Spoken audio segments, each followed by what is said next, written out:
చందమామ కథ గురువు ఆజ్ఞ. ఒకప్పుడు గురు గోవింద్ సింగ్ ఆనందపుర వీధులలో పాదచారిగా వెళ్తున్నారు. ఆయన మంచి విలువైన దుస్తులను ధరించి ఉన్నారు. ఆయన వెనక చాలామంది శిష్యులు కూడా ఉన్నారు. వెళ్ళగా వెళ్ళగా ఒక చోట చిన్న ఇరుకు సందు తగిలింది.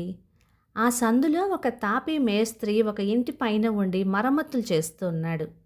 ఆ సందులో నుంచి వెళ్తూ ఉండగా పొరపాటున తాపీవాని చేతిలో ఉండే అడుసు గురుగోవింద్ గౌని మీద చిలికింది.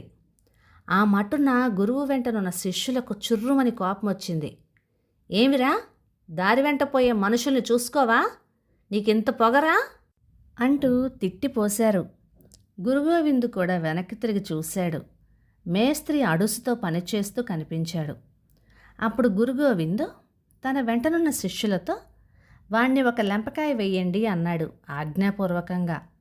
ఈ మాట వినగానే గురువు ఆజ్ఞ ప్రకారం మేస్త్రిని అందరూ తలా ఒక లెంపకాయ వేశారు. తాపీవాని ముఖం ఎర్రబడింది. నా వల్ల తప్పు జరిగింది, క్షమించండి బాబు అంటూ వాడు వేడుకున్నాడు. గురూజీ ఆ మేస్త్రిని దగ్గరకు పిలిచాడు. శిష్యుల్ని పిలిచాడు.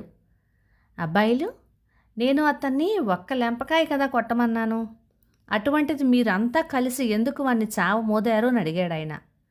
అందుకు శిష్యులు ఏమీ జవాబు చెప్పలేక తెల్లబోయారు. అందులో ఒక శిష్యుడు ముందుకొచ్చి, గురూజీ, మీరు ఏ ఒక్కరిని నిర్దేశించి ఈ పని చెప్పలేదు కనుక ఎవళ్ళ మటుకు వాళ్ళమే మీ ఆజ్ఞను నెరవేర్చాలనే ఆత్రంతో పోయి వానిని తలా ఒక లెంపకాయ వేశాము అని చెప్పాడు.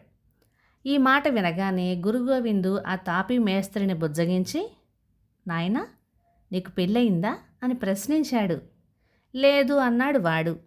అప్పుడు ఆయన శిష్యుల వైపు తిరిగి, మీరందరూ నాకు ప్రియమైన శిష్యులు. నా నోటి వెంబడి మాట వచ్చేసరికల్లా అందిపుచ్చుకొని ఆచరణలో పెట్టగలరు. ఇందాక ఈ పనివాని విషయంలో నేను చెప్పేసరికల్లా ఎంతో వినయ విధేయతలతో నా ఆజ్ఞ నెరవేర్చారు కదా. ఇప్పుడు అతని విషయంలోనే మరొక ఆజ్ఞ ఇస్తున్నాను, వెంటనే నెరవేర్చాలి. అతనికి పెళ్లి కాలేదు ఇంకా. ఎవరి వద్దైనా ఆడపిల్లలుంటే వారు అతనికిచ్చి పెళ్లి చెయ్యండి అన్నాడాయన. శిష్యులందరూ ఒకరి ముఖాలొకరు చూసుకోసాగారు. అందరిలోనూ ఒక్క శిష్యుడు మాత్రమే ముందుకు వచ్చి, నేను నా కూతుర్ని అతనికిచ్చి పెళ్లి చేసి గురువాజ్ఞ నెరవేరుస్తాను అన్నాడు. గురుగోవింద్ మెచ్చుకున్నాడు. అందరూ ఆశ్చర్యపోయారు. అతడే గురుగోవింద్ సింగ్ నిజ శిష్యులలో ఒకడైన గురువు దీవెనలు పొందాడు. అప్పుడు గురుగోవిందు పై కబుర్లు చెప్పే మామూలు శిష్యులకు ఎటువంటి త్యాగానికైనా సిద్ధపడి గురువాజ్ఞ నెరవేర్చగల నిజ శిష్యునికి తారతమ్యం చూపించాడు. ఇది విని తక్కిన శిష్యులంతా సిగ్గుతో తల వంచుకున్నారు. కథ సమాప్తం. ఇక ఈ కథ 1953 ఏప్రిల్ నెల చందమామలో వచ్చింది. రచయిత్రి కె. కళ్యాణి గారు. మరొక చిన్న కథ, జాలిగుండె. స్టెయిన్మెట్జు గొప్ప విజ్ఞానవేత్త.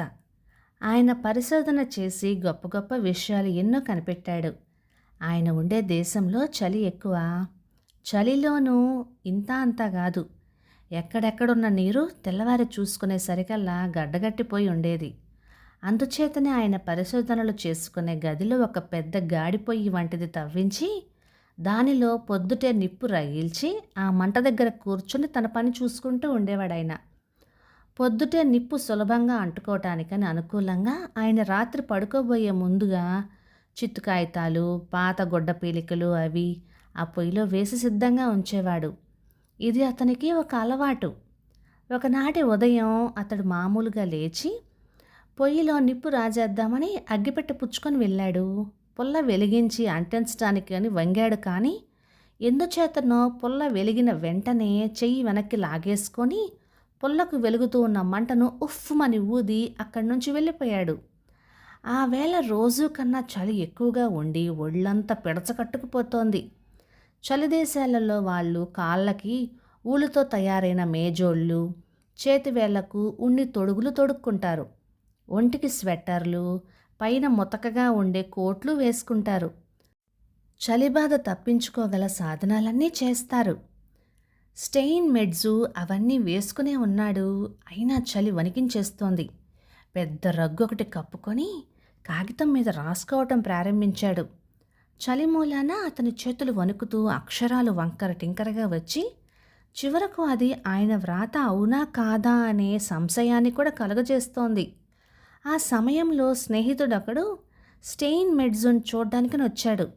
మన దేశంలో ఎవరైనా చుట్టాలు కానీ మిత్రులు కానీ వస్తే ముందుగా కాళ్ళు కడుక్కోవడానికి నీళ్ళిచ్చి ఆ తర్వాత మంచినీళ్ళు దాహానికి ఇవ్వటం మర్యాద కదా.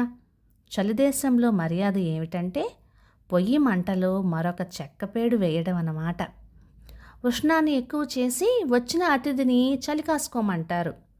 స్టెయిన్ మెడ్జు మిత్రుడికి ఆ రోజున ఇలాంటి మర్యాద ఏది చేయలేదు. అతడు పొయ్యికేసి చూసేసరికి అందులో నిప్పు రాజవేసిన ఛాయలే ఎక్కడా కనపడలేదు. అతడు ఆశ్చర్యపడి స్టెయిన్ మెడ్జుతో, ఏం మహాశయ, నిప్పు మంట లేకుండానే చలిని పోగొట్టగల పరిశోధన ఏమైనా చేస్తున్నారా ఏమిటి? ఇంకా పొయ్యిలో నిప్పు రాజేయలేదే అని అన్నాడు చిరునవ్వుతో వేలాకోలపు ధోరణిలో. స్టెయిన్ మెడ్జు ఏదో చెప్పబోయాడు కానీ అపరిమితమైన చలిచేత ఆయన గొంతుకు కూడా వణుకు పుట్టుకొని సరిగా చెప్పలేకపోయాడు. నేను నిప్పు చేస్తాను, అగ్గిపెట్టెక్కడుంది అంటూ ఆ మిత్రుడు చనువుతో అనేసరికి స్టెయిన్ మెడ్జు వద్దు అంటూ లేచి మిత్రుణ్ణి పొయ్యి వద్దకు తీసుకుని వెళ్ళి చూపించాడు. ఏమిటి అంటూ మిత్రుడు పొయ్యిలోకి తొంగి చూడగా తొలినాటి రాత్రి స్టెయిన్ మెడ్జు అందులో పడవేసి ఉంచిన గొడ్డపీలికల పైన నవనవలాడుతూ కొన్ని ఎలుక పిల్లలు కనపడ్డాయి. వాటిని చూచి, పిల్లల్ని పెట్టిందా ఎలక అన్నాడు మిత్రుడు. అవును, రాత్రి ఎప్పుడు పెట్టిందో, పొద్దుట నిప్పు రాజేద్దామని వచ్చేసరికి ఇవి కంటికి కనపడ్డాయి అన్నాడు స్టెయిన్ మెడ్జు. ఇంతా చేసి వీటి కోసమేనా మీరు పొయ్యి అంటించడం మానేసి చలిబాధతో బాధపడుతూ ఉన్నారు అని మళ్ళీ ప్రశ్నించాడు మిత్రుడు. అందుకు స్టెయిన్ మెడ్జు వాటిని చూస్తూ పొయ్యి అంటించడం ఎలా మరి అని అన్నాడు ఒక విధమైన ఆవేదనతో. ఆ పిల్లల్ని తీసి మరొక చోట పెట్టి ఆ తర్వాత పొయ్యి రాజేయవచ్చు కదా, వీటి మూలాన మీరు బాధపడటమా అంటూ ఆ మిత్రుడు ఎలక పిల్లల్ని గొడ్డపీలికలతో సహా ఎత్తబోయాడు. స్టెయిన్ మెడ్జు మిత్రుడికి అడ్డు వచ్చి, వాటిని మాత్రం కదపవద్దు, ఆ ఎలుక పిల్లల తల్లి ఎవరో ఇక్కడ వెచ్చగా ఉంది కదా అని తగిన జాగా చూసుకొని ఆ పిల్లల్ని పెట్టింది. ఇంకా పాపం కళ్ళు తెరవనైనా తెరవలేదు ఈ కోనలు. వీటిని ఇప్పుడే స్థానం మార్చి మరొక చోట పెడితే ఇవి ఎక్కడున్నది ఆ తల్లికి తెలియకపోవచ్చు. అయినా ఎందుకు మనం తొందరపడటం, కొద్ది రోజులు ఓపిక పడితే ఇవి ఇట్టే పెద్దవై వాటంతటా అవే దారి చూసుకొని వెళ్ళిపోతాయి అన్నాడు. స్టెయిన్ మెడ్జు బోతదయ చూసి అతని మిత్రుడు ఆశ్చర్యపోయాడు. స్టెయిన్ మెడ్జు పళ్ళు పెడచకట్టుకుపోయి ఆ చలిలో బాధపడటానికైనా ఒప్పుకున్నాడు కానీ తన పొయ్యిలో బస చేసిన ఆ ఎలుక పిల్లల స్థానాన్ని మార్చడానికి మాత్రం ఆయన అంగీకరించలేదు. కథ సమాప్తం. ఇక ఈ కథ 1953 ఏప్రిల్ నెల చందమామలో వచ్చింది. రచయిత పాలంకి వెంకటరామచంద్రమూర్తి గారు. జాలిగుండె.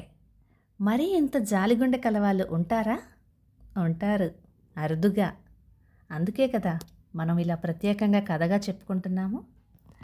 ఇక ఈ కథలు మీకు ఎలా అనిపించాయో కామెంట్ చేయండి. ఇక ఈ కథలు మీకు నచ్చినట్లయితే లైక్ చేయండి, షేర్ చేయండి. ఇలాంటి మంచి తెలుగు కథల కోసం మన ఛానల్ని సబ్స్క్రైబ్ చేయండి. Thank you.